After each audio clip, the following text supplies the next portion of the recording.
काली रात के बाद उजला सा दिन, पर दिन के बाद फिर अंधेरा होता है। जो सबको लेकर चलता है साथ अपने, एक रोज वही अकेला होता है। नमस्कार, लोकतंत्र लेकर हाजिर हूं मैं, आपका साथी राजीव राय। पढ़ी गई पंक्तियों में राजनीति की कहानी का मर्म छुपा हुआ है। एक ऐसी कहानी जिसमें इमोशन भी है, ट्रेजेडी भी है, और महान वैज्ञानिक चार्ल्स डार्विन की उस थ्योरी का एक स्याह सच भी है जो मौजूदा राजनीति पर बिल्कुल फिट बैठता है। सर्वाइवल ऑफ द फिटेस्ट, योग्यतम की उत्तरजीविका। चलिए जरा लोकतंत्र की खिड़की से उस पार झांकते हैं। बात करते हैं बीजेपी के उन वरिष्ठ नेताओं की जो नई बीजेपी की रफ्तार के साथ कदम ताल नहीं कर पा रहे हैं। पार्टी हाईकमान को लगता है कि पार्टी के कुछ वरिष्ठ नेता बूढ़े हो चुके हैं, उम्र दराज हो चुके हैं, लिहाजा वो मार्गदर्शक की भूमिका में रहेंगे। कहा गया फैसला पार्टी हित में है। पहले लालकृष्ण आडवाणी, फिर मुरली मनोहर जोशी का टिकट काट दिया गया। बिहार में शत्रुघ्न सिन्हा का टिकट काटकर रविशंकर प्रसाद को पटना साहिब से उतारा गया। आडवाणी जी तो उपेक्षा का घूंट पी गए, लेकिन जोशी जी ने बिगुल बजा दिया। कहा फैसले से अवगत तो कराना चाहिए था। उधर गिरिराज सिंह की सीट बदलने से बिहार बीजेपी में हलचल तेज है। यूपी में भी ओम प्रकाश राजभर से लेकर अनुप्रिया पटेल जैसे सहयोगी आंखें तरेर रहे हैं, और उस पर विरोधियों के व्यंग तंज से बीजेपी में मचे असंतोष को और हवा मिल रही है।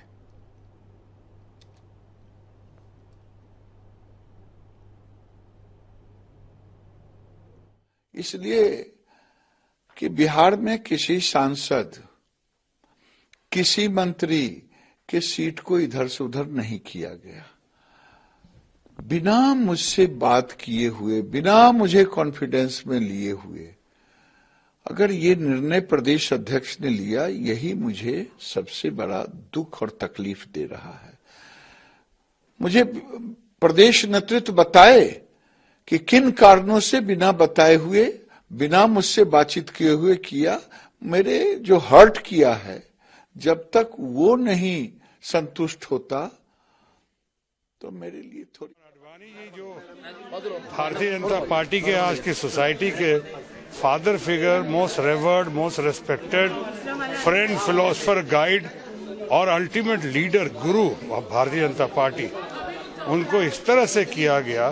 बहुत पहले जसवंत सिंह जी को जिस तरह से उन्होंने वो शिफ्ट कराया वहां से, उसके बाद यशवंत सिन्हा जी को, स्टेट्समैन को, अरुण शौरी जैसे विद्वान को, ऊपर से मुरली मनोहर जोशी जैसे परम विद्वान, वो कहाँ। और आज आखिरकार अंतोगत वही किया जो आडवाणी जी के साथ हुआ। ऐसा जुल्म, अन्याय नहीं होना चाहिए था। पूरे देश की जनता बहुत दुखी है कि उनके साथ अब उनसे चाहे जो अब लिखवा दे, चाहे फेक जो लिख दे कि साहब उन्होंने अपनी मर्जी से किया, ये कोई मान नहीं रहा है। पहले आप प्रेसिडेंट नहीं बनाते, किसी पद के काबिल नहीं समझते हो, उनको अलग थलग करके, दरकिनार करके, और आज इस घड़ी में आडवाणी जी को मैं तो फिर भी निभा लूंगा, मुझे कोई दिक्कत नहीं है। मैं केपेबल हूँ, मैं एबल हूँ। मैं पहले भी कह चुका था कि मुझ पर अगर कोई एक्शन हुआ तो उसका न्यूटन के तीसरे लॉ की तरह every action is an equal and opposite reaction, वो होगा, वैसी प्रतिक्रिया होगी। और हो रहा है, जो लोग देख रहे हैं, जो लोग समझ। ये सब कुछ नया नहीं है। वर्चस्व की लड़ाई राजनीति के मैदान में हमेशा से लड़ी जाती रही है, लेकिन इस वर्चस्व की लड़ाई में संगठन कहीं पीछे न छूट जाए, प्राथमिकता ये होनी चाहिए किसी भी दल के लिए। क्योंकि इधर मुलायम अपने ही घर में उपेक्षित महसूस कर रहे हैं, रही सही कसर बीजेपी के ताने तंज पूरे कर रहे हैं। विरोधी कह रहे हैं कि अखिलेश ने पहले पिता की पार्टी पर कब्जा किया, फिर सीट पर, और आखिरकार स्टार प्रचारकों की लिस्ट से ही उन्हें बाहर कर दिया। हालांकि फजीहत होने के बाद नई लिस्ट जो बनी, उसमें इस गलती को सुधार लिया गया। सुधारने के पीछे एक दबाव भी था और तमाम तरह की संभावनाएं भी छुपी थीं। गलती को सुधारा गया और नेताजी का नाम ऊपर कर दिया गया इस लिस्ट में, स्टार प्रचारकों की लिस्ट में। लेकिन क्या इतने भर से नेताजी की नाराजगी दूर होगी? सवाल यह भी है कि अखिलेश अपने चचा, अपने पिताजी को पीछे छोड़कर आखिर किस तरह का राजनीतिक प्रयोग करना चाहते हैं? अखिलेश की नई टीम में नेताजी का हस्तक्षेप क्यों सीमित कर दिया गया है?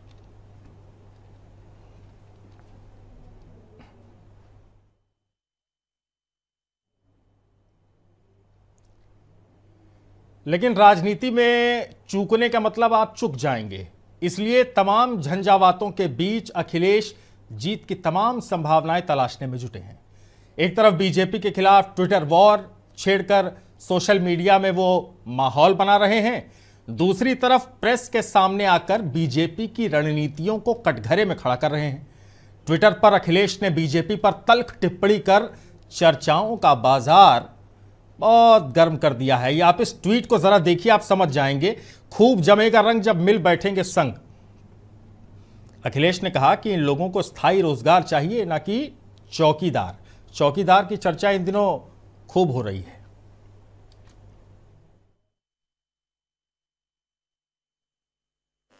हमारे साथ आज 2 डॉक्टर बैठे हुए हैं। एक डॉक्टर संजय निषाद जी, दूसरे डॉक्टर संजय चौहान जी। मुझे खुशी है इस बात की कि जब कभी भी हमें सहयोग की ज़रूरत पड़ी होगी चुनाव में,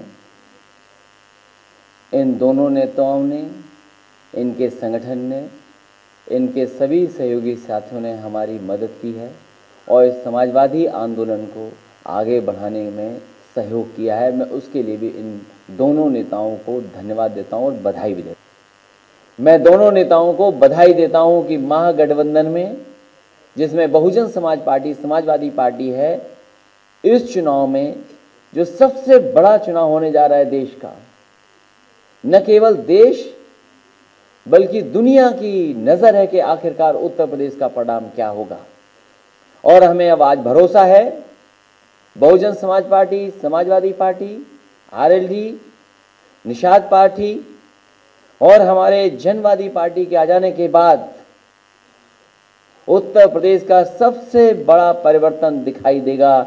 जो 74 की बातें करते थे, अब उन्हें सोचना पड़ेगा कि उनका खाता कहां खुलेगा।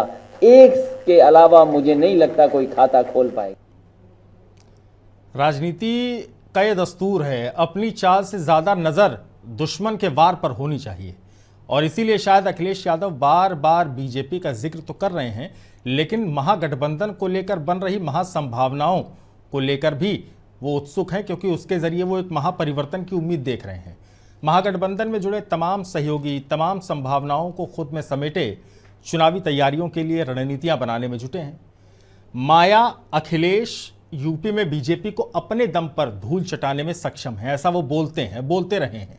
जबकि बिहार और बंगाल में गठबंधन की गांठें कितनी मजबूत हैं, इसका खुलासा होना बाकी है, क्योंकि रह रहकर विरोध के सुर उठते रहे हैं। शरद यादव ने भी कभी अपनी पीड़ा व्यक्त की, कहीं तमाम नेता ये तमाम बातें कर रहे हैं।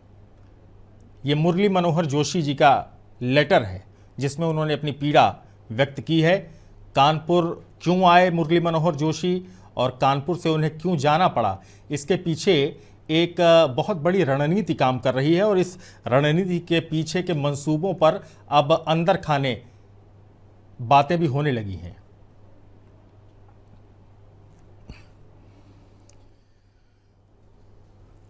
तो यही लोकतांत्रिक प्रक्रिया और परंपरा जो रही है पार्टी के अंदर, जिसका जिक्र प्रधानमंत्री नरेंद्र मोदी गाहे बगाहे कभी सदन के अंदर, कभी सदन के बाहर, कभी लोगों के बीच, कभी रैलियों के नारों में करते रहे हैं।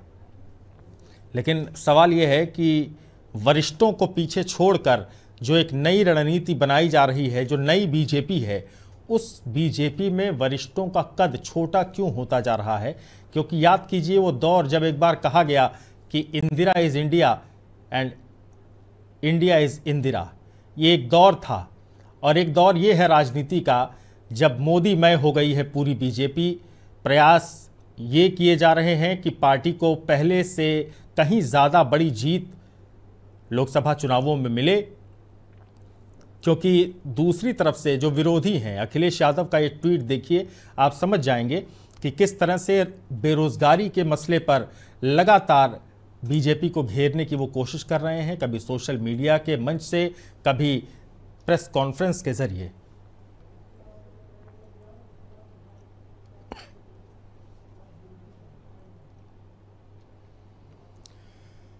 निश्चित है कि इन तमाम खबरों को सुनकर, जानकर आप और ज्यादा उत्सुक होंगे कि क्या वजहें रही हैं। बीजेपी में बुजुर्ग नेता बाहर हो जाएंगे क्या ये पैमाना उम्मीदवारी को लेकर अब रहेगा क्या?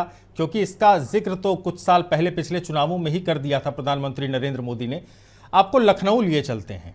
लखनऊ में हमारे वरिष्ठ सहयोगी, हमारे ब्यूरो चीफ शशांक जी जुड़े हुए हैं, लोगों के साथ हैं और उनसे वो बातचीत करेंगे और हम लोग समझेंगे कि आम जनता जो लोकतंत्र का सबसे मजबूत खंबा है उसकी उपयोगिता क्या होने वाली, वो क्या कुछ समझ रहा है, क्या इन समीकरणों को वो भी डिकोड करने की स्थिति में है। शशांक, आपको आवाज मिल रही क्या? और आप ये बताइए कि किन लोगों के बीच में है और वहां पर माहौल क्या है? इस तरह की जो राजनीतिक सरगर्मियां बढ़ रही हैं उसका असर उत्तर प्रदेश में दिख रहा है क्या?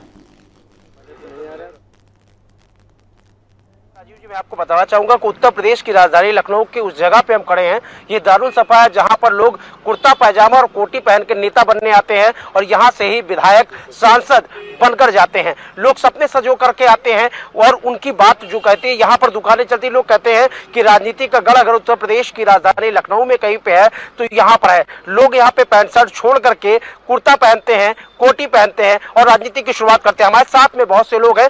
जैसे हमारी चर्चा का विषय साफ है कि अखिलेश यादव और मायावती जी साफ तौर पे बीजेपी को अलग से, अपने आप में अलग से हराने पर लगे। उनको लगता है कि अपने दमखम पर वो उत्तर प्रदेश में भाजपा के कमल पर रोक लगा पाएंगे। लेकिन अब लोगों का मत क्या है, लोगों ने क्या विचार बनाया है, ये सबसे इंपॉर्टेंट। हमारे साथ में बहुत से लोग मौजूद हैं, सीधा उनकी ओर रुख करते हैं। सबसे पहले आपकी ओर, क्या लगता है कि उत्तर प्रदेश में जिस तरह से अखिलेश और मायावती ने गठबंधन किया है, समाजवादी पार्टी और बसपा जो एक दूसरे के धुर विरोधी हुआ करते थे, अब वो एक साथ, एक लय, एक सुरताल पे थमकते नजर आ रहे हैं। लगातार अगर बात कर ली जाए तो लगातार एक दूसरे पर हमलावर होते थे, लेकिन आज एक ही सुर एक ताल है। आप लोगों की क्या मंशा है, आप लोगों का क्या सोचना है कि उत्तर प्रदेश में कमल की अगर बात करें या भाजपा की बात करें, भारतीय जनता पार्टी से भी लोग छोड़ करके जा रहे हैं, डेली लोग आ रहे हैं, उनके जो नेता हैं वो खुद संतुष्ट नहीं है। ऐसे में उत्तर प्रदेश की जनता को कैसे वो वोट करेगी, कैसे अपने नेता को चुनेगी, क्या कसौटियां होंगी, क्या चैलेंजेस होंगे, क्या लगता है आपको? मुझे तो ये लगता है कि जैसे आपने कहा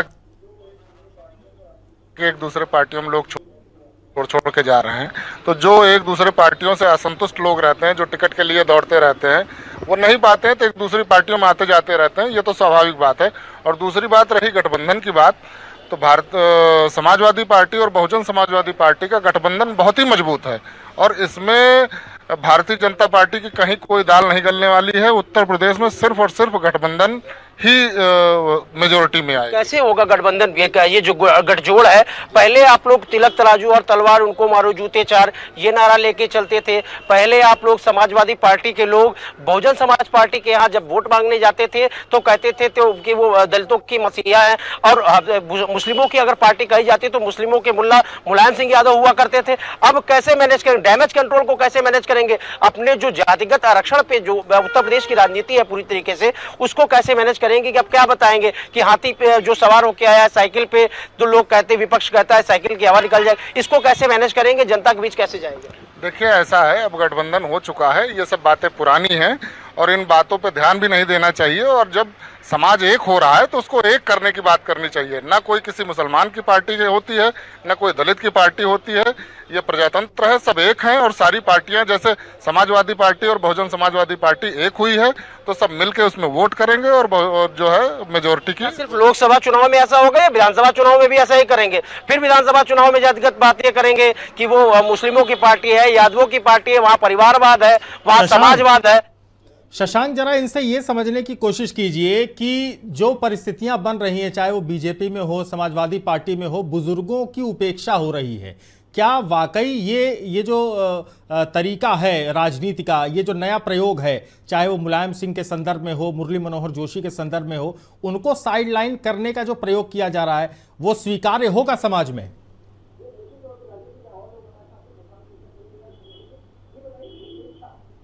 निश्चित तौर पे राजीव जी, मैं और लोग हमारे साथ में शशांक शेखर सिंह जी हैं। शशांक जी, ये बताइए, उपेक्षा यानी बुजुर्गों की उपेक्षा करके राजनीति करना, ये कहाँ का फंडा है? इससे क्या लगता है कि उत्तर प्रदेश में चाहे हम बीजेपी की बात कर लें, समाजवादी पार्टी की बात कर लें, जो शीर्ष नेतृत्व के नेता हैं जिन्होंने 3 सीटें से 182 सीटें सरकार को पूरा खड़ा किया, उनको दरकिनार करके, चाहे अखिलेश की बात करें तो नेता मुलायम सिंह यादव को स्टार प्रचारकों की लिस्ट से गायब रखा, जब मीडिया ने इसका हंगामा किया फिर से लिस्ट में शामिल किया। मुरली मनोहर जोशी की बात कर लें, लाल कृष्ण आडवाणी की बात कर लें, उनसे कहा जाता है कि आप इस्तीफा आकर के सार्वजनिक रूप से सार्वजनिक मंच पे दीजिए। उन्होंने कहा कि अगर रामलाल जी ऐसा कहते हैं तो वो आकर के राष्ट्रीय अध्यक्ष मुझसे आके कहें, मैं आकर के ये बात कहूंगा। तो ऐसे में उपेक्षा का शिकार कहीं ना कहीं जो पार्टी के शीर्ष नेतृत्व के लोग हैं वो, और ऐसे में राजनीति किस ओर जा रही है? ये देखिए, ये अपने पार्टियों का, अपने एक पारिवारिक स्टैंडर्ड, उसका एक अपना तरीका है लोगों का। लेकिन मैं समझता हूं कि जो आपने अभी जातिगत बात कर रहे थे समाजवादी या बहुजन समाज पार्टी की, तो ये सारे लोग अवसरवादिता के गठबंधन में हैं। मैं मानता हूं कि इन लोगों को अगर लोकसभा चुनाव का मुद्दा होना चाहिए था तो रोजगार को मुद्दा बनाते, नौजवानों की, क्योंकि नौजवान ही इसमें मुख्य भूमिका में है, वही ही मुख्य भूमिका में रहेगा। कभी रोजगार के ऊपर कोई बात नहीं हुई है। मैं मानता हूं समाजवादी पार्टी की सरकार में आउटसोर्सिंग जैसी बेड़ियां पहनाने का काम उत्तर प्रदेश में किया गया है। तमाम नौजवानों को ये बातें नहीं पता है, न इसकी को प्रचारित किया जा रहा है। तो ये तमाम, मैं चाहता हूं कि कोई भी हो, नौजवान इसकी मुख्य भूमिका में हो, अपने मुख्य मुद्दे पर बात करे, न जातिगत पचड़े में पड़े, न इन लोगों के कुंडे। नौजवान हो लेकिन बुजुर्ग को किनारे करके, अपने पिता को किनारे करके, अपने चाचा को किनारे करके, लाल कृष्ण आडवाणी को किनारे करके, विनय कटियार को किनारे करके, ऐसे होगी राजनीति? नहीं, मेरा स्पष्ट मानना है कि जो हमारे संस्कार हैं, जो बुजुर्गों के प्रति मेरा सम्मान होना चाहिए, जिन्होंने हमारे लिए सब कुछ न्यौछावर किया है, जिन्होंने मुझे प्लेटफॉर्म दिया, मैं उनका स्वागत करता हूं, उनका सम्मान करता हूं, हमेशा करता रहूंगा। वो उनके संस्कारों में, मैंने स्पष्ट कर दिया था कि वो उनकी अपनी सोच है, अपनी कल्चर है, उस कल्चर को क्या, ये कल्चर किस ओर जा रहा है? यही एक प्रश्न है कि राजनीति में लोगों को, जो लोग स्टैंड कराते हैं, जो लोग आपको कुर्ता पैजामा पहनाना सिखाते, जो आपको राजनीति की ABCD से सिखाते हैं, उन्हीं को चुनाव आते वक्त, चाहे वो संरक्षक मुलायम सिंह यादव हो या कोई भी भारतीय जनता पार्टी का बड़ा नेता हो, उनको किनारे करके राजनीति किस ओर जा रही है, क्या कहेंगे? नहीं नहीं, ये सब ऐसा कुछ नहीं हो रहा। ना नेताजी को कहीं निकाला गया है, ना आडवाणी जी को कहीं निकाला गया है। सब लोग संरक्षक की भूमिका में है। सब अपनी अपनी पार्टी का मार्गदर्शन कर रहे हैं। प्रचारकों की लिस्ट से गायब किया अखिलेश यादव ने, मुरली मनोहर जोशी का टिकट काटा भारतीय जनता पार्टी ने। साफ तौर पर अगर बात करें, लाल कृष्ण आडवाणी जी को एकदम साइड लाइन कर दिया गया। मतलब किस तरफ रखना चाहते हैं? घर के बुजुर्गों से बात की जाती है, सबसे बात की गई थी कि भाई आप इस भूमिका में आ जाइए, और सब उस भूमिका में जो जिसको बताया गया सब जाने को तैयार हैं। जाने को तैयार है या ऐसे मजबूरी भी कहा जा सकता है? नहीं, मजबूरी नहीं कहा जा सकती। ये समय की मांग है और वो सब लोग समझते। ये समय की मांग है। कुछ लोग और समाजवादी पार्टी, प्रगतिशील समाजवादी पार्टी, डॉक्टर संजय साहब बनारस से आप हैं, क्या लगता है आपको अखिलेश यादव जी जो कर रहे हैं, पिताजी को किनारे करके, चाचा जी को किनारे करके, एक और चाचा उनके हैं उनको ऊपर करके, उनके कहने पे पहले लिस्ट में नाम हटाते हैं, फिर लिस्ट में नाम लाते हैं, कैसा लग रहा है? कैसी, किस तरफ जा रही राजनीति? कैसे उत्तर प्रदेश में कैसे कमल खिलने से रोक पाएगी समाजवादी पार्टी? लिस्ट में हटाने से कुछ नहीं, वो अपने स्वेच्छा से हटे थे और फिर स्वेच्छा से उनका मन किया कि नहीं हम स्टार प्रचारक बनेंगे, उनको बनाया गया। और पूरे जनता जो हमारे देश की है वो झूठ से बहुत ऊब चुकी है, क्योंकि झूठ हमारे देश की जो प्रधान, कौन झूठ बोल रहा? अखिलेश यादव बोल रहे? नेताजी सार्वजनिक मंच से कहते हैं मेरा बेटा मेरी बात नहीं सुनता है। प्रेजेंट में जो प्रधानमंत्री हैं उनके झूठ से पूरे देश की जनता ऊब चुकी है। इसलिए शशांक, ठीक है, हम आपके पास लौटते हैं, आप रहिएगा लोगों के साथ, आपके पास फिर लौटेंगे और थोड़ा और लोगों से बातचीत करने की कोशिश करेंगे। ये उत्तर प्रदेश की राजधानी लखनऊ में शशांक हमारे सहयोगी थे। आपको देश की राजधानी दिल्ली लिए चलते हैं, उसके नजदीक नोएडा में हमारे सहयोगी अर्जुन पंडित हमारे साथ आम लोगों के बीच हैं। अर्जुन, आपको आवाज मिल रही है?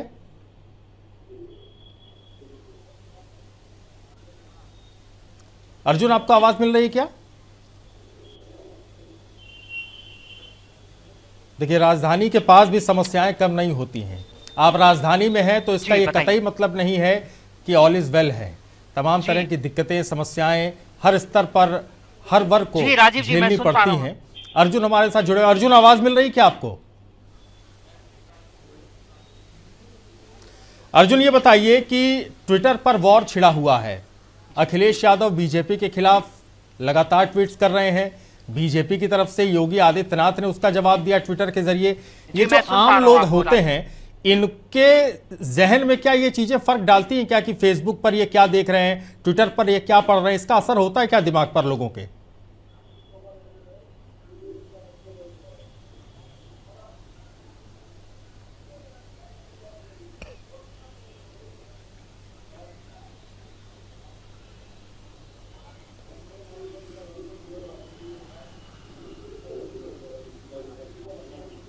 राजीव जी। अर्जुन, आपका आवाज मिल रही है? जी राजीव जी, मैं आपको बताऊं कि जो आम लोग हैं आज के डेट में हर व्यक्ति इंटरनेट और फेसबुक पे है। जी मैं सुन पा रहा हूं। तो देखिए, आम लोगों की राय कैसे बनती है अपने नेता को लेकर, अपने उम्मीदवार को लेकर, या जिस पार्टी को वो पसंद करते हैं, जिसकी नीतियों से वो संतुष्ट हैं, उसके प्रति वो अपनी राय बनाते कैसे हैं, उसका तरीका क्या होता है, पैमाना क्या होता है।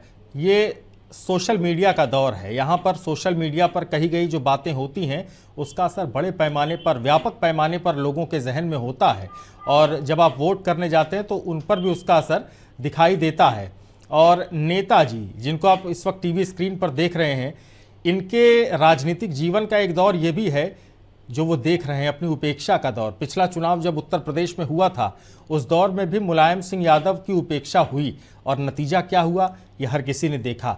एक बार फिर से उनकी उपेक्षा हुई, लेकिन चूंकि राजनीतिक जीवन में है मुलायम सिंह यादव, उनका कद बहुत बड़ा है राजनीतिक क्षेत्र में, रक्षा मंत्री से लेकर तमाम उनकी उपयोगिता रही।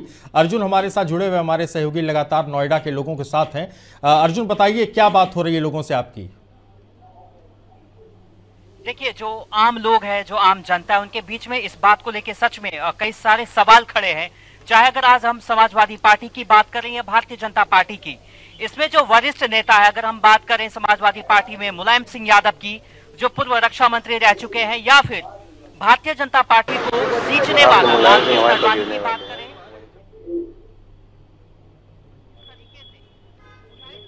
जो आम लोग हैं, खासतौर से जो बुजुर्ग वोटर हैं, उनके मन में बहुत सारे ऐसे सवाल हैं और वो दुखी हैं इस बात से कि आखिरकार ये किस तरीके की राजनीति है जहां पे वरिष्ठ नेता को साइडलाइन कर दिया जाता है महज जीतने के लिए।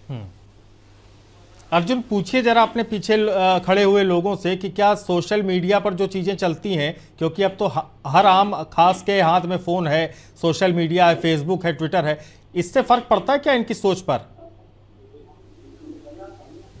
आप लोग मुझे ये बताइए कि जैसे आप लोग फेसबुक पे हैं, वहाँ पे तमाम ऐसी चीजें देखते हैं जो राजनीति से जुड़ा है, वो कितना ज्यादा उस पे आप क्या सोचते हैं?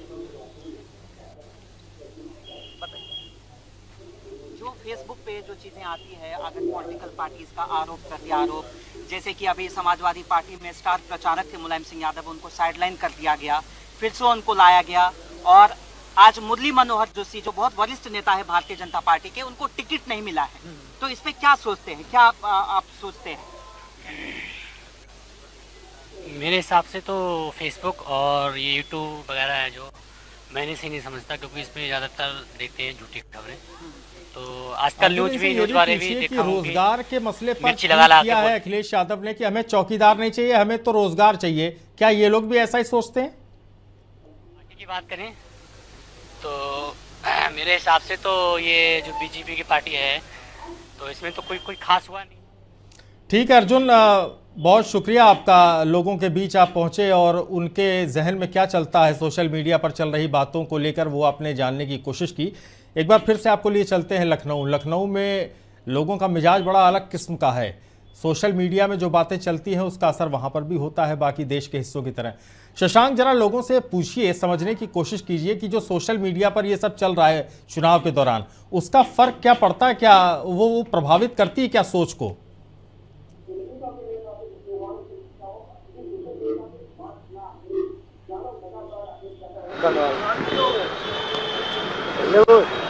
जी निश्चित तौर पे मेरे साथ में कुछ लोग और, उनसे पूछता हूं कि जो सोशल मीडिया पे वार चल रहा है, अखिलेश यादव अखिलेश यादव हो, योगी आदित्यनाथ हो, लगातार जवाबदेही चलती है। जब क्या नाम है कि प्रचारकों की लिस्ट में मुलायम सिंह का नाम नहीं आता तो योगी आदित्यनाथ अखिलेश यादव को जगाने का काम करते हैं। वहीं दूसरी तरफ जब क्या नाम है कि बीजेपी के लोगों का लिस्ट से नाम गायब होता है, तब अखिलेश यादव ट्वीट करके इस बात की जानकारी देते हैं कि अब जागो, जागने का समय होगा। क्या लगता है इसमें उत्तर प्रदेश की जनता पर इसका कितना इफेक्ट पड़ता है? सोशल मीडिया का वार जो है वो कितना कारगर होगा उत्तर प्रदेश में? जिस तरह से राजनीतिक समीकरण चल रहे हैं वो किस ओर जा रही है? देखिए, फेसबुक, व्हाट्सएप और ट्विटर से देश नहीं चलता है, देश चलता है जनता से, देश चलता है जनता के मुद्दों से, बेरोजगारी से, शिक्षा से, स्वास्थ्य से, हमारी सेफ्टी से, हमारी सुरक्षा से। और हम और आप बात करते हैं इस समय फेसबुक पे ही सब मंत्री भी बन गए हैं और सारे आंकड़े भी आ गए, कहीं बीजेपी जीत गई, कहीं सपा जीत गई है। लेकिन जब जनता वोट करके आपको दिखाएगी तो आपको पता चलेगा कि आपकी जमीनी हकीकत क्या है और धरातल पे क्या है, क्योंकि अभी तक कुछ भी नहीं हुआ है। 5 साल से सिर्फ मुद्दे हैं और 5 साल से सिर्फ बड़े बड़े हम लोग को जुमले दे दिए जाते हैं। भाई साहब 2 करोड़ रोजगार भी मिल गया है, 15 लाख सबके अकाउंट में भी आ गए और सब संतुष्ट भी हैं। लेकिन हकीकत यह है कि कोई न जाति संतुष्ट है। अभी भव्य राम मंदिर पे बात कर लीजिए ना, 5 साल में क्या किया है आपने भाई? राम मंदिर कहाँ पे है? अगर जब सुप्रीम कोर्ट में चीज थी तो आप सरकार किस नाम पे लाए थे? सरकार लाने का मकसद क्या था आपका? आपने तो कहा भव्य राम मंदिर बनेगा, कहाँ हमारी आस्था का सवाल था, कहाँ गई हमारी आस्था? शशांक, आपके पास योगी जी का जो क्रेज है लखनऊ में वो दिख रहा है, भगवा कपड़े में नजर आ रहे हैं हमें एक सज्जन, ये क्या कहना चाह रहे हैं? काफी देर से कुछ कहने को उत्सुक हैं। नामो निशान मिट चुका है। विकास वाले चाचा कहाँ है? उनको बुलाइए। 5 साल से चाचा को ढूंढा जा रहा है। जनता इसमें उस चाचा को ढूंढी जो विकास लाए थे 5 साल पहले। 2014 से 2019 तक केवल जुमले, केवल भाषण, केवल बकैती, कुछ नहीं। भाषण और जुमलेबाजी हुई है सिर्फ। हमारे साथ में और लोग हैं। शशांक जी, क्या लग रहा है आपको कि जिस तरह से बातें निकल के आ रही, क्या काम हुआ है? केंद्र सरकार ने कितना काम किया और किस बेस पर उत्तर प्रदेश में यानी कमल खिल पाएगा या नहीं खिल पाएगा? देश की राजनीति की अगर बात करें, क्या लगता है सरकार रिपीट होगी या नहीं होगी? देखिए, निश्चित तौर पर कोई भी पक्ष हो विपक्ष हो मुद्दों से भटका हुआ है। मूल समस्याओं पर किसी का ध्यान नहीं है। वो मौजूदा दौर में चुनावी फायदे के लिए कौन सा ऐसा जुमला लाया जाए, कौन से ऐसे मुद्दे लाए जाएं जिस पर उनको वोट बैंक उनका मेंटेन हो सके। तो मैं समझता हूं कि ये सारे दल हैं, कोई नहीं है, चाहे सपा बसपा का गठबंधन हो, चाहे कांग्रेस पार्टी हो, चाहे कोई भी हो, नौजवानों के मुद्दे पर या महिला सुरक्षा पर या किसी भी कॉन्सेप्ट पर चुनाव नहीं लड़ रहे हैं, न किसानों के मुद्दों पर लड़ रहे हैं। उनका एक एजेंडा है कि किस तरीके से अपनी इज्जत को बचाया जाए, अपनी पार्टी को, अपने परिवार को किस तरीके से बचाया जाए, सिर्फ इसी में लगे हुए हैं। मुद्दों की राजनीति पीछे है, जाति धर्म मजहब की राजनीति आगे है। पूंजीपतियों के लिए मैं ये कहूंगा कि पूंजीपतियों को लाभ पहुंचाने के लिए सारी सरकारें काम करती रही हैं, कोई भी रहे। अभी आप देखेंगे कि एयरपोर्ट से लेकर के रेलवे स्टेशन तक कारपोरेट लोगों के हाथों में बेच दिया गया। तो ये सारी चीजें, इन सारी मुद्दों पर राजनीतिक पार्टियों को बहस करनी चाहिए। वो जाति धर्म और सारी चीजों को अगर मुद्दा बनाती हैं तो मैं समझता हूं कि अब जनता समझदार हो गई है। 70% देश में नौजवान, पढ़ा लिखा मैक्सिमम नौजवान है। इनको सही फैसले लेने चाहिए, इन लोगों के पचड़े में नहीं पड़ना चाहिए। एक और बात है, अगर पढ़े लिखे की बात कर रहे हैं, रोजगार की बात कर रहे हैं, तो कुछ दिन पहले की बात याद आ रही है कि बेरोजगारों को एक रोजगार का प्रधानमंत्री नरेंद्र मोदी जी ने सुझाव दिया था। उस सुझाव को लेकर बहुत ज्यादा प्रोपेगेंडा हुआ था, विपक्ष ने खूब हमला किया था। क्या लगता है आपको, कितना अच्छा सुझाव था वो, और क्या उस सुझाव पे आप लोग काम करेंगे या नहीं? देखिए, ऐसा है कि ये तो दिमागी खराबी कह लिया जाए, चाहे जो वो स्वयं पकौड़े क्यों नहीं बेचते। जब इस मानसिकता का व्यक्ति राजनीति कर सकता है तो पढ़ा लिखा नौजवान पकौड़े बेचेगा उनके कहने पर? किसी के बाप की ये हिंदुस्तान है? किसी के कहने पर, किसी के जबरदस्ती थोपने पर न देश का नौजवान चला है, न यह समाज चला है।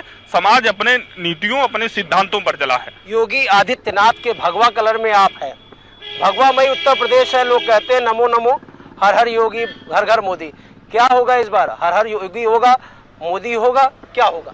पहले तो मैं आपको क्लियर कर दूं, ये किसी पार्टी का कलर नहीं है, ये हिंदुत्व का रंग है और हम हिंदू हैं, ब्राह्मण है, इसलिए इसको पहन रखा है।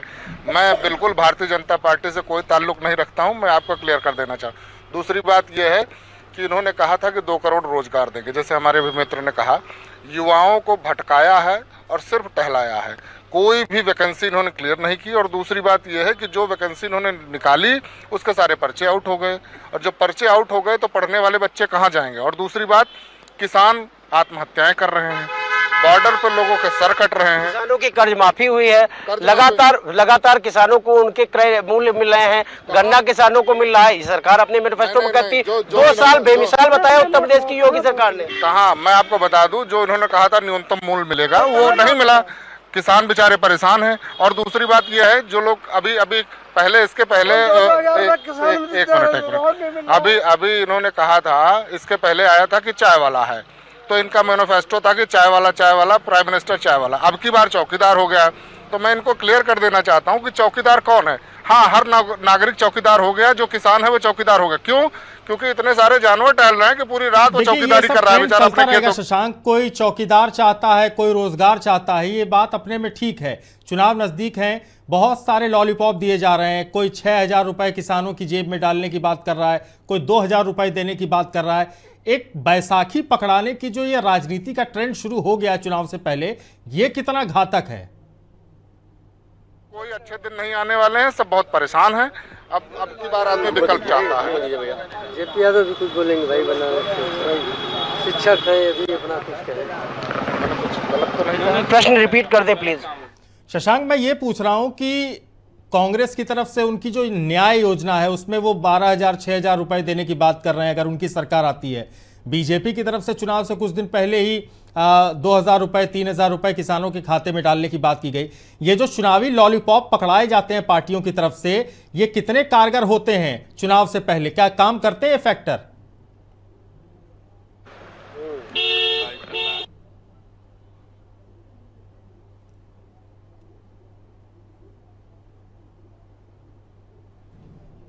जो विपक्ष कहता है वो लॉलीपॉप है। 72,000 रुपए सालाना यानी 6,000 रुपए देने की बात कही है। इससे पहले भारतीय जनता पार्टी ने भी बात कही थी। चुनाव के समय पर रोजगार याद आता है, बेरोजगार याद आता है, युवा याद आते हैं। ऐसा क्या लगता है आपको कि ये सब जो लोक लुभावनी वादे होते हैं, ये सिर्फ चुनावी समर के लिए हैं या इसका धरातल पे भी कोई स्थान है? बिल्कुल सही बताया आपने, बिल्कुल चुनावी स्टंट है ये। एकदम फ्रस्ट्रेटेड होकर बात करते हैं कि 12,000 रुपए देंगे, फिर कहाँ से दे देंगे? कांग्रेस की सरकार भी तो एकदम बेकार पार्टी है, तो वहाँ कमरे में बैठ करके अपना सब बनाती है। मोदी के आगे कांग्रेस बिल्कुल जीरो है। ये भी आप जान लीजिए, मोदी जैसा प्रधानमंत्री आज तक न हुआ है न कभी होगा। नोटबंदी, जीएसटी, सब जनता के फायदे के लिए क्या है। नोटबंदी है, ठीक। आप बताइए आप बताइए। तो ये मायावती का और अखिलेश यादव का जो गठबंधन हुआ है, ये बिल्कुल बेकार हुआ है गठबंधन। ये मुश्किल से 2-4 महीने ही चलेगा और सब ये 2-2, 3-3 सीट पाएंगे। ये मान के चलिए कि अब की भारतीय जनता पार्टी पिछली बार से भी 1 सीट ज्यादा पाएगी। इस बार तो 42 सीटें बता रहे हैं। 42 सवाल ही नहीं उठता है। इस बार 74 सीट पाएगी भारतीय जनता पार्टी। अब भारतीय जनता पार्टी 74। ये बताइए अखिलेश यादव कितनी सीट पाने वाले? सीट से कम नहीं पाएगी सपा बसपा गठबंधन। शशांक, जरा पूछिए लोगों से कि गठबंधन को, अखिलेश का जो गठबंधन है, क्या वो बीजेपी का रास्ता रोक पाएगा? जनता रुष्ट है और जनता को विकास चाहिए था। बीजेपी का रास्ता रोकने के लिए समाजवादी पार्टी और कांग्रेस, समाजवादी पार्टी और बीएसपी का जो गठबंधन है, क्या ये भारतीय जनता पार्टी का रास्ता रोक पाएगा या नहीं? बिल्कुल रोक पाएगा, क्योंकि समाज से शिक्षक को उपेक्षित किया जाता है। शिक्षक समाज का जन्मदाता है और शिक्षक में माननीय अटल बिहारी वाजपेयी ने आधुनिक शिक्षक दिया था मदरसों को, जिसमें 90% 68,500 शिक्षक उर्दू, 68,500 शिक्षक जो लगातार यहाँ पर विधानसभा में लाठी खाए थे, उनका एक डेलीगेशन अभी प्रियंका वाड्रा से मिलकर के आया। उन्होंने आश्वस्त किया कि इस सरकार में कुछ नहीं हुआ, लेकिन अगर केंद्र में आपकी सरकार आएगी तब हम आपको साथ में देंगे। और उन्होंने इस बात का आश्वासन दिया है कि मैं आपकी लड़ाई को लड़ूंगी। तो कहाँ शिक्षकों का काम हो रहा? शिक्षकों का कोई काम नहीं हो रहा। यही तो मैं कह रहा हूं कि अटल बिहारी वाजपेयी पूर्व प्रधानमंत्री ने मदरसों के लिए आधुनिक शिक्षक दिया था, जिसको कि बीजेपी गवर्नमेंट लगभग 4 सालों से पेमेंट रोक रखी है। शिक्षक समाज का सुधारक है, शिक्षकों के साथ शिक्षकों को उपेक्षित किया जा रहा है। पिछले गवर्नमेंट में माननीय अखिलेश जी ने शिक्षकों को कुछ मानदेय देने के लिए वादा किया था, और मानदेय दिया भी, और योगी सरकार जब से आई है तब से उनका मानदेय रोक दी है और उनको उपेक्षित कर रही है, उनकी बातों को नजरअंदाज कर रही है, जिसकी वजह से समाज में ऐसे में सरकार एक प्रश्न मेरा यह है कि भारतीय जनता पार्टी को रोकने के लिए जो गठबंधन हुआ है ये कितना कारगर होगा? क्या भारतीय जनता पार्टी को ये समाजवादी पार्टी और बसपा का गठबंधन रोक पाएगा या नहीं? बिल्कुल रोक पाएगा, और निश्चित तौर पे भाजपा की इस बार सीटें लगभग नहीं के बराबर होंगी और समाजवादी पार्टी और बसपा की सीटें मैक्सिमम निकलेंगी। क्या लगता है, आप पूछेंगे? देखिए, जो इस समय का जो राजनीतिक समीकरण है उसमें वास्तविकता यही है कि जनता अस्वीकार करी, लेकिन हाँ, जो एक दबाव की राजनीति होती है कि आपको बोलने नहीं दिया जाएगा, आपके बात को आपको रखने नहीं दिया जाएगा, उस दबाव की राजनीति में फिलहाल मीडिया अपने आंकड़े पे दिखा दे कि 80 में 80 भी नहीं जिता दे और सब कुछ जिता देगी, लेकिन हकीकत जमीन पे जब आएगी तो सब देखेंगे, समाज देखेगा कि कैसे निगलेक्ट किया जाता है जब कोई समाज के लिए काम नहीं करता है। ऐसे शासक नहीं चाहिए। ये लोग लोकसभा चुनाव को लखनऊ के चश्मे से देखना चाहते हैं या दिल्ली के चश्मे से? राजनीति पे आए थे, हम सभ्य समाज ने एक साथ आपका विकास के लिए बात की थी। हुसैन एक प्रश्न आ रहा है, इंपॉर्टेंट प्रश्न है कि अगर उत्तर प्रदेश के चुनाव को नहीं, ये प्रधानमंत्री का चुनाव है, दिल्ली का चुनाव है, वास्तविक जो अभी हम लोगों की बातें निकल के आ रही है वो चश्मा जो है वो उत्तर प्रदेश के निगाह से देखा जा रहा है, तो क्या लगता है कि अगर दिल्ली की बात करें, दिल्ली में किसकी सरकार आने वाली है और जिस तरह से उत्तर प्रदेश की राजनीतिक समीकरण है वर्तमान परिस्थितियों के अनुरूप, क्या लगता है? दिल्ली में भी गठबंधन की ही सरकार होगी, बिना सपा और बसपा के गठबंधन की कोई सरकार दिल्ली में नहीं बना सकता, ये मेरा वादा है और आप इसको 23 मई को देख लीजिएगा, पूरा हो जाएगा, एक सीट पाओगे भारतीय कांग्रेस की। तुम लोग तो वैसा लग रहा है, ऐसा है कि जो महागठबंधन है, उत्तर प्रदेश से महागठबंधन है और अन्य प्रदेशों की जो पार्टियां हैं वो भी महागठबंधन में विश्वास रख रही हैं और महागठबंधन में माननीय ममता जी के नेतृत्व में जो है बंगाल में जो मीटिंग हुई उसमें आपने देखा, सब महागठबंधन के बगैर भारत में किसी की सरकार नहीं बनेगी दिल्ली की। क्या देश में वो विकास हुआ है जो उन्होंने वायदे किए हैं पिछले 5 वर्षों में? किस तरह से जनता के बीच में जाए, कैसे बता रहे हैं? जब भारतीय जनता पार्टी या कांग्रेस की सरकार, गैर भाजपाई गैर कांग्रेसी सरकारें रही हैं, चाहे सीमा सुरक्षा की बात रही हो, चाहे रोजगार की बात रही हो, चाहे पिछली पंक्ति के चेहरे के मुस्कान की बात रही हो, किसानों के चेहरे की मुस्कान की बात रही हो, चाहे बुंदेलखंड की समस्या रही हो, चाहे विंध्य क्षेत्र की समस्या रही हो, चाहे पूर्वांचल विकास की बात रही हो, वो गैर कांग्रेसी गैर भाजपाई सरकार जब बनी भले समय कि क्या जिस तरह से बीजेपी में बुजुर्ग नेताओं को बाहर का रास्ता दिखाया गया, मुलायम सिंह यादव के साथ जो हुआ, क्या ऐसा होना चाहिए कि बुजुर्गों को एक उम्र के बाद पार्टी से बाहर कर देना चाहिए, उनको अनफिट मान लेना चाहिए? सबसे पहले मैं आपको बधाई देना चाहता हूँ। एक प्रश्न और एक प्रश्न आपसे ही है, दीजिए। लोकतंत्र पूर्ण रूप से, लोकतंत्र का चौथा स्तंभ जो है संचार है, पत्रकार है, मीडिया है, जहाँ दूर संचार हो, लिपिबद्ध हो, किसी तरह से जो मीडिया का काम, जो लोकतंत्र का चौथा स्तंभ पूर्ण रूप से जर्जर हो चुका है, ये कहने में मुझको संकोच नहीं है। मैं आपको बधाई देना चाहता हूँ कि हम लोगों के नौजवानों की बात, किसानों की बात, मजदूरों की बात, शिक्षकों की बात, छात्रों की बात जो जनता तक पहुंचाने का काम कर रहे हैं, आप बधाई के पात्र हैं। एक प्रश्न आपसे और है, समाजवादी पार्टी की अगर बात करें या और नेताओं की बात करें, वर्तमान स्थिति में जो पुराने लोग हैं उनको दरकिनार किया जा रहा है, ऐसे में कैसे होगी राजनीति? ऐसे में एक राजनीति कैसे होगी नेताजी, कैसे होगी राजनीति जब लोगों को अपने लोगों को दरकिनार, समाजवादी पार्टी, बहुजन समाज पार्टी, भाजपा, सबकी बात कर रहा हूं, जब अपने ही लोगों को दरकिनार करके अखिलेश यादव, मुलायम सिंह यादव को नजरअंदाज कर रहे हैं, भारतीय जनता पार्टी के नेता अपने शीर्ष नेतृत्व को किनारे कर रहे हैं, ऐसे में आप कह रहे हैं गठबंधन की सरकार बनेगी, क्या जो वृद्ध लोग हैं, जो पुराने लोग हैं, उनको हटा करके, उनको नजरअंदाज करके सरकार बना पाएंगे?